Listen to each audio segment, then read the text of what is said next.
அவர் என்ன செய்தார் என்றால் 2000 வருஷத்துக்கு முன்னால் அந்த உலகத்தில் வந்து இயேசு ஊழியம் செய்த போது அவருடைய சீஷர்கள் இருந்தாங்களே, அந்த சீஷர்களை அவர் இஸ்ரவேல் தேசத்தை ஒட்டி இருக்கிற பகுதிகளில், அந்த பகுதிகளில் ஆசியா மைனர்னு சொல்லுவாங்க, அந்த பகுதிகளுக்குள்ளதான் ஊழியத்துக்கு அனுப்பினார்.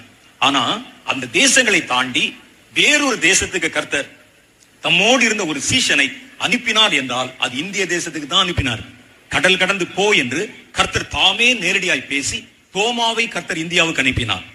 அது தவிர வேற யாரும் ரொம்ப தூரத்துக்கு போகல. அமெரிக்காவுக்கு எந்த சீஷனும் போகல, லண்டனுக்கு எந்த சீஷனும் போகல, வேற எந்த தேசத்துக்கும் போகல. அவர்கள் உள்ளே சுற்றி இருந்ததெல்லாம் ஆசியா மைனர் என்று சொல்லுகிற பகுதிக்குள்ளதான் போனாங்க. கொரிந்து பட்டணத்துல போய் பேசினாங்க, பிலிப்பு பட்டணத்துல பேசினாங்க. அந்த ஒரு சில குறிப்பிட்ட பகுதிக்குள்ளதான் அந்த ஊழியம் நடைபெற்றது. அந்த எல்லையை தாண்டி கர்த்தர் கடல் கடந்து வேறொரு தேசத்திற்கு தம்முடைய சீஷனை அனுப்பினார் என்றால் அது இந்திய தேசத்துக்கு தான் அனுப்பினார். ஏன்னா கர்த்தருடைய கண்களிலே இந்தியாவின் மேலே ஒரு பெரிய திட்டமும் தீர்மானமும்